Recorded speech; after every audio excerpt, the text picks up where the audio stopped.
नमस्कार, बिहार मिथिला न्यूज़ में आपका स्वागत है। मैं हूं मनोज और बड़ी खबर बता दें कि दरभंगा ही नहीं, बिहार में कई जगह पर जन स्वराज पार्टी ने अपने संभावित प्रत्याशियों के नाम की संभवतः घोषणा कर दी है, जो सूत्र बता रहे हैं, और उन लोगों को अलग अलग जगह अलॉट कर दी है। हम बता दें, दरभंगा में 5 विधानसभा का नाम जो है वो लगभग तय हो गया है, जिसे 5 तारीख के बाद घोषणा कर दी जाएगी। लेकिन सबसे अहम सीट है दरभंगा शहरी विधानसभा, जिसमें संजय सरावगी यहाँ के मंत्री रहे। उनको हराने के लिए लगातार विगत 3 महीना से परिश्रम कर रहे बिल्टू सहनी को संभवतः दरभंगा शहरी से केवटी विधानसभा ट्रांसफर किया जा रहा है। इस बात की जो सूत्र बता रहे हैं, और दरभंगा शहरी विधानसभा से आर.के. मिश्रा विगत 1 माह से वो भी प्रयासरत थे कि दरभंगा शहरी में प्रशांत किशोर ने कह रहे थे कि आप दरभंगा शहरी से लड़िए, चूँकि यहाँ IG के रूप में उन्होंने काम किया है। हमारे साथ बिल्टू सहनी जी।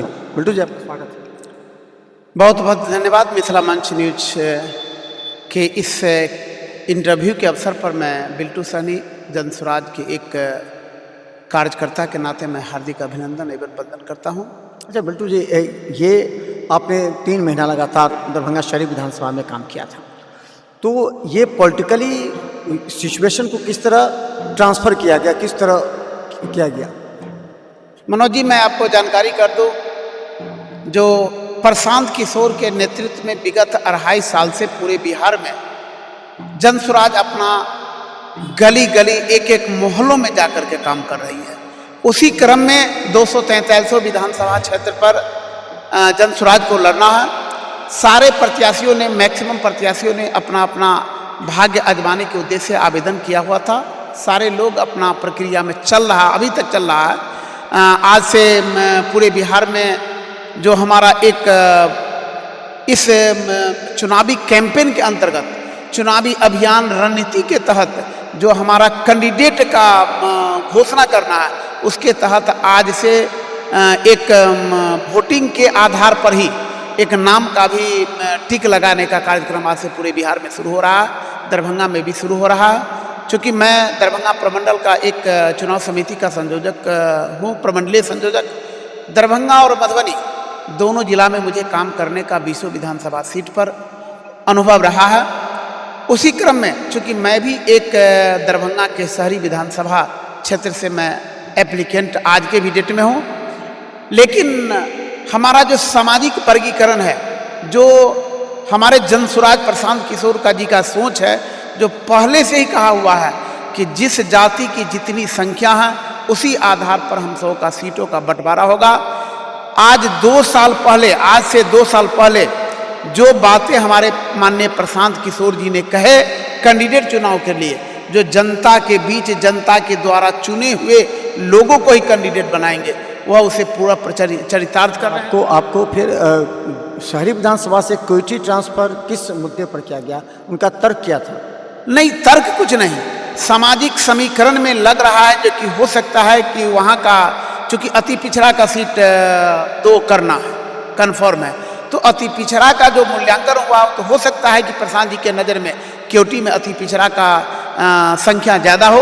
उस आधार पर हो सकता है कि अभी कन्फर्मेशन नहीं है, लेकिन हो सकता है जो सुनी सुनाई मैं बात। हमारे जो सूत्र पटना से बता रहे हैं कि 1 सप्ताह से बात चल रही कि आर.के. मिश्रा दरभंगा लड़ेंगे चुनाव और आप केवटी ट्रांसफ़र कर दिए जाएंगे। ग्रामीण से शोएब खान की लगभग 5 विधानसभा में 2-3 जो कन्फर्म लगभग माने जा रहे थे, आपको तो फिर केवटी प्रारंभ करना पड़ेगा। हर बूथ पर अपने उम्मीदवार, अपने कैंडिडेट्स के लिए हिसाब से काम करना पड़ेगा। कैसे आप कर पाएंगे? मनोज जी, 5 तारीख को क्लियरेंस होगा। पूरे बिहार में किसी भी सीट पर कैंडिडेट का घोषणा नहीं हो चुका। जब तक घोषणा नहीं होगा तब तक नहीं हुआ। रहा कि तैयारी के लिए तो पूरे 243 विधानसभा क्षेत्र में हमारा बूथ कमेटी तक बना हुआ, पंचायत कमेटी बना हुआ, पंचायत में वार्ड बूथ लेवल पर हमारे कई कार्यकर्ता बनाए हुआ। किसी भी कैंडिडेट को अगर कहीं से भी दिया जाए समीकरण के आधार पर तो उनकी जीत होगी। कैंडिडेट तो वहाँ पर एक उनका एक कोऑर्डिनेशन बना करके चुनाव लड़ने का काम करेंगे। रहा आप चूँकि आर.के. मिश्रा सर का नाम करते हैं, तो चूँकि आर.के. मिश्रा सर का जनस्वराज में एक अहम रोल है और एक बहुत बड़े लीडर ही नहीं, इस अभियान को लीड करने के लिए आर.के. मिश्रा सर का बहुत बड़ा योगदान है। अगर उनको पार्टी को लगे जो कि निश्चित रूप में आर.के. मिश्रा सर शहरी से लड़े पार्टी का निर्णय होगा उसको हम लोग स्वागत करेंगे। लेकिन हम सबका उद्देश्य है कि 243 विधानसभा सीट पर हम लोग अच्छे कैंडिडेट को देंगे और 2025 का सरकार बनाएंगे। अच्छा, एक चीज़ लगता है कि कोठी विधानसभा, मान के चलिए कोठी विधानसभा या फिर दरभंगा शहरी विधानसभा, प्रशांत किशोर जी की जो आइडियोलॉजी है, अब वो आइडियोलॉजी चेंज हो गई है। वो अब सीधा बड़े बड़े नेताओं पर आरोप लगा के, ये कहा जा रहा है कि वो बड़े नेताओं पर आरोप लगा के ख्याति बटोरना चाह रहे हैं, ताकि सम्राट चौधरी हो, अशोक चौधरी हो, इन लोगों पर आरोप लगा के चाह रहे हैं कि लोगों के बीच जो है सो, लेकिन बेस वोट जो 60% है, जो गांव के किसान हैं, गरीब हैं, मजदूर हैं, महिलाएं हैं, जिनको 10,000 रुपया मिले, उन लोगों को कैसे कन्विंस कर पाए? इनका स्ट्रेटजी क्लियर है, जो कि हमारा मेमोरेंडम है कि भ्रष्टाचारी को समाप्त करेंगे। हमारे माननीय सूत्रधार आज से 1 महीना पहले कह दिए हुए थे कि बिहार में 100 ऐसे लीडर और पदाधिकारी हैं जो इतना ज्यादा घोटाला किए, इतना भ्रष्टाचारी के द्वारा अकूत संपत्ति हासिल किए हैं। इलेक्शन तो मान ली कि 1 महीना में संपन्न हो जाएगा, लेकिन जनस्वराज का अभियान रुकने वाला नहीं है। बिहार के वैसे दिग्गज भ्रष्ट नेता को हमारे माननीय प्रशांत किशोर जी रास्ते पर से रोड पर लाएंगे और जनता के बीच रहेंगे। जो आप जनता के बीच की मोटी कमाई, मेहनत की कमाई को यह नेता लूटने का काम किया और अकूत संपत्ति बना है। रहा केवटी विधानसभा क्षेत्र का, तो मैं आपको जानकारी कर दूं, मैं चूँकि एक प्रमंडलीय संयोजक के नाते केवटी विधानसभा के 38 पंचायत का एक एक गांव का मैं दौरा किया हूं।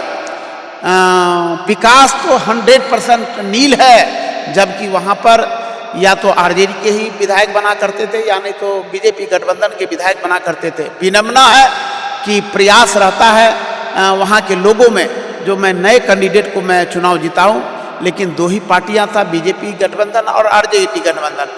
पहली बार उनको लगा है जो नए तीसरे विकल्प के रूप में जनस्वराज आया है, और लोगों को भरोसा है कि किसी भी कैंडिडेट को केवटी से कैंडिडेट बनाया जाएगा।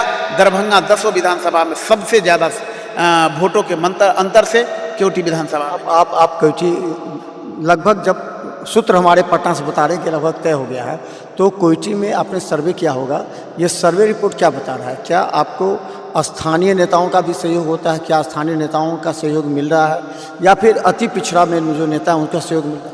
सर, 2 राउंड में केवटी विधानसभा क्षेत्र का दौरा किया हूँ, सारे कार्यकर्ता से मिलने का काम किया हूँ। कार्यकर्ता के अलावा भी लगभग मैं 400 से 500 लोगों से मिलने का काम किया हूँ। मुझे लग रहा है कि 70% लोग ये परिवर्तन की चाह रहा है, और वहाँ अति पिछड़ा की आबादी लगभग में 60% है।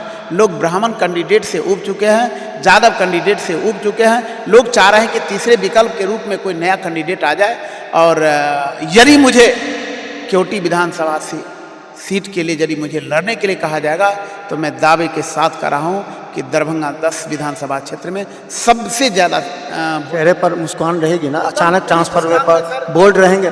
मैं सर बोल दिया हूँ, केवटी विधानसभा क्षेत्र में यदि एक बिल्टू सहनी को यदि केवटी विधानसभा क्षेत्र से लड़ाया जाता है, तो मैं 20 वर्षों के इतिहास को तोड़ डालूंगा और जनता के बीच रह करके जनता के साथ मैं न्याय करूंगा, और जनता की आवाज़ को उठाकर मैं विधानसभा में पहुंचाने का। तो हम बता दें, देखिए, प्रशांत किशोर जहां बड़े बड़े नेताओं पर आरोप लगा करके जनता के बीच छाए हुए हैं, उस परिस्थिति में दरभंगा के 10 विधानसभा में से 5 विधानसभा पर लगभग मोहर बन चुकी है, जिसमें जो हमारे सूत्र पटना से बता रहे हैं, हमने पहले कहा कि हमारे सूत्र बता रहे दरभंगा शहरी विधानसभा से संजय सरावगी का टिकट लगभग फाइनल है। यहीं बता दें कि आर.के. मिश्रा लगातार कई बार हमसे संपर्क भी, उन्होंने कहा कि दरभंगा शहरी विधानसभा से उनको लड़ने के लिए कहा जा रहा है, और वो सर्वे करवा रहे हैं। उन्होंने सर्वे किया और दरभंगा शहरी विधानसभा लगभग उनकी सीट लगभग पक्की है। लेकिन बिल्टू सहनी जो इतनी से मेहनत कर रहे हैं, इनका सीट लगभग, चूँकि अति पिछड़ा का वो क्षेत्र है, तो अति पिछड़ा में केवटी इनको ट्रांसफ़र किया जा रहा है, और केवटी विधानसभा में इन्होंने कहा कि पूरी तरह जनता के बीच, और दरभंगा शहर में जितना काम किए हैं, मेहनत किए, उससे ज़्यादा वह मेहनत कर जल्द ही लोगों के बीच पहुंचने का काम करेंगे, क्योंकि मात्र 30 से 40 दिन का समय है चुनाव में। अब देखना है कि हम ज़मीन पर उतरकर केवटी में देखेंगे कि अगर बिल्टू सहनी को टिकट मिला तो वहाँ की जनता क्या राय रखती है। देखते रहे बिहार मितान न्यूज़, यूट्यूब पर सब्सक्राइब कीजिए, GTPS सिटी केवल 10 पर लाखों लोग हमें देख रहे हैं। धन्यवाद।